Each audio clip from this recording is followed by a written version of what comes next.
Remember the 5th of November, Gunpowder Treason and Plot. But what is this diabolical treason that is never to be forgotten? We're remembering this week on Footnoting History.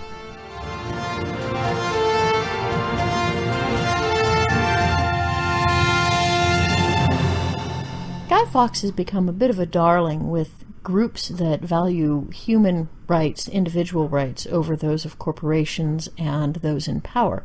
But do they have the right guy? Hi, I'm Kirsti, and welcome to Footnoting History.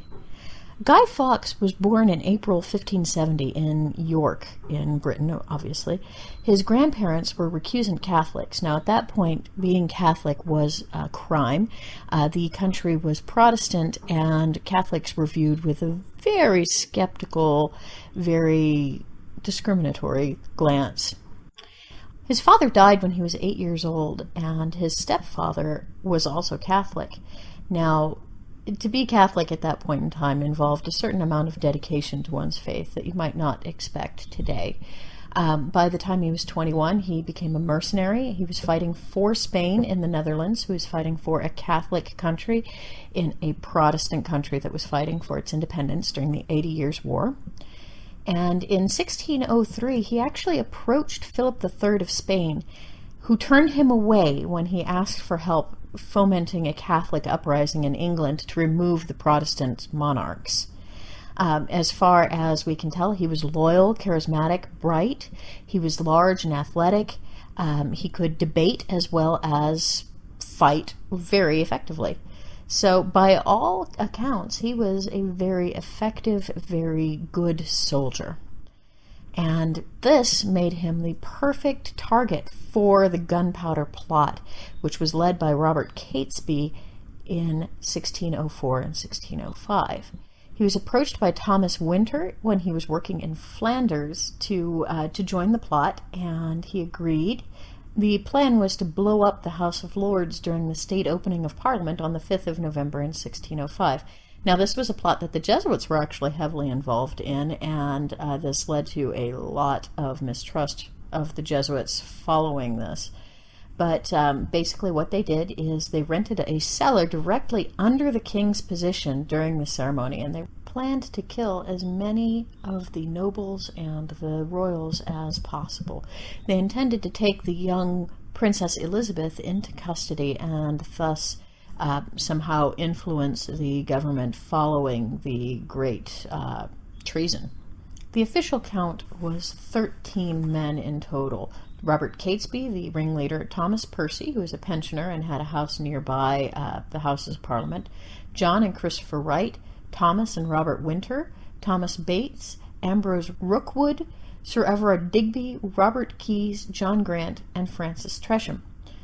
Tresham may have been the person to unravel everything by sending a letter to his brother-in-law William Parker, Lord Monteagle. He did that on the 26th of October, 1605, though there is some evidence that William Parker may have written it himself. The letter is preserved in the National Archives, and it reads, "My lord, out of the love I bear to some of your friends, I have a care of your preservation. Therefore I would advise you, as you tender your life, to devise some excuse to shift your attendance at this Parliament, for God and man have concurred to punish the wickedness of this time, and think not slightly of this advertisement, but retire yourself into your country, where you may expect the event in safety. For though there be no appearance of any stir, yet I say they shall receive a terrible blow this Parliament, and yet they shall not see who hurts them. This counsel is not to be condemned, because it may do you good, and can do you no harm, for the danger is past as soon as you have burnt the letter, and I hope God will give you the grace to make good use of it, to whose holy protection I commend you." Very threatening words. Monteagle was a known royalist, though. He was loyal to James I, and so, in fact, he took this letter directly to Robert Cecil, the first Earl of Salisbury and James's spymaster. Cecil wasted no time and started laying a trap. Now, Fawkes's job was to obtain and ignite the gunpowder. He was the military man of the plot. He had none of the political clout of many of the conspirators. He had no money So his job was simply the hard part. Get the gunpowder, get it into the cellar, and light it.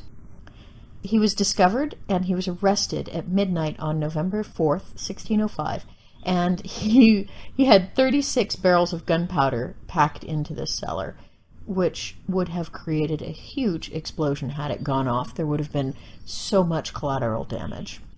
He was tortured under the direct permission of the king. He had to have that permission because torture was not legal in Britain. And to his credit, he lasted for 2 days of torture before he cracked and gave the names of other conspirators.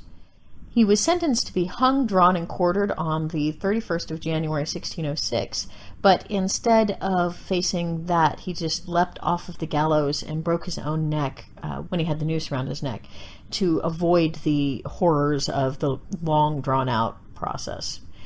He was to be hung, but not until he was dead, just to the point of severe discomfort, and then disemboweled while still alive. So he took the probably sensible route of a quick death instead. The other conspirators were killed in a fight. They escaped and, when they were discovered, died in the attempted capture. They did not want to face the trials and the same fate that Guy Fawkes did. So what does this all mean? The conspirators banded together because of religious conviction. They were all Catholic and desired a Catholic country. Many of them had suffered greatly. They'd been penalized and fined several times over the course of Elizabeth's reign for their refusal to turn over priests and to join the Protestant movement. James did seem to be intent on making amends, but his parliament was still Protestant, and he yielded to many of the Protestant motivations and politics coming from the nobles and from the House of Commons. But does that mean that the conspirators represented all Catholics in Britain at the time? Obviously not. This was a fringe movement, and these were extremists that had problems getting support even from their own co-religionists. The Jesuits attempted to drum up support for them and were often turned away.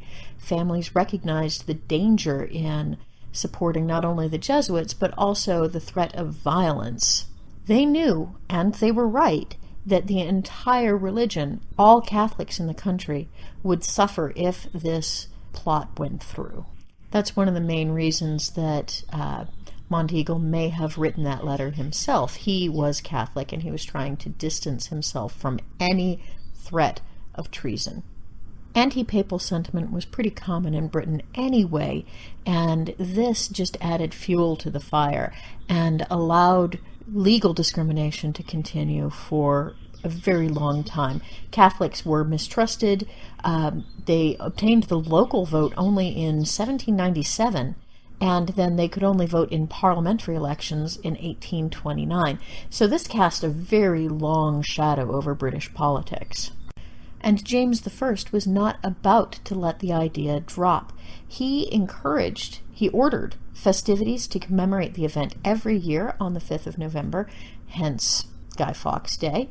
And on that day, they burn a guy in effigy. Now, this was often accompanied with anti-papal slogans up until well into the modern period. But it's very important to note that Catholics in general did not support this plot. There was too much, it was too messy. There were too many other deaths involved, too many other damages, and no concept of how to move the country forward once this great tragedy had happened. Of course, there was going to be a huge backlash, whether or not they succeeded. And their apparent end game to raise the Princess Elizabeth to be a good Catholic queen doesn't seem to fit very well with their lack of upper-level support. This was exactly how James I became a Protestant king. His mother, Mary Queen of Scots, was Catholic, but she was forced to abdicate by her earls in favor of her 13-month-old son, James. But this was done by earls, and they appointed his guardians and his tutors to raise him in the Protestant fashion of most of Scotland at that point. I'm honestly not sure how the co-conspirators of the Gunpowder Plot intended to exercise that level of influence over the country. Although they would have wiped out large swaths of the upper classes, these upper class lords had heirs. The country would have maintained its overall structure, even if that would have started a civil war, really, to determine control from that point. In addition, it's not like they actually intended to set up a democracy or some other form of government anyway. Their entire goal was to set up a Catholic monarchy. So they intended to retain the overall class structure and the overall system of governance of the country. They just wanted to change who was in charge. What we're looking at essentially is a group of religious extremists who intended to destroy a large portion of the government through an act of terrorism without the ability to actually follow through on their plans, even if they did succeed. And Guy Fawkes, the emblematic image of the Gunpowder Plot, was in fact probably the lowliest peon of the bunch. He had the wits and knowledge and experience to be able to pull it off, but he didn't have any of the political aspirations, nor could he have any of the political aspirations of any of the blooded conspirators. All of this together made him a very interesting and artistically sound, but historically interesting choice for the face of the hero for V for Vendetta. It's hard to make Guy Fawkes into a hero, but they did it.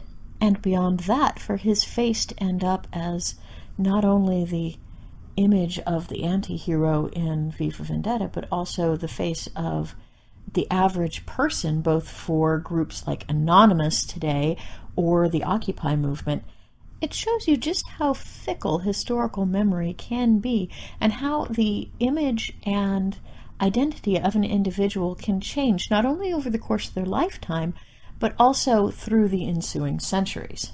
So as we gear up to remember the 5th of November with our British cousins, let's take a moment to think about exactly how much that image has changed over the years and exactly what it is we're celebrating and who we're burning and why.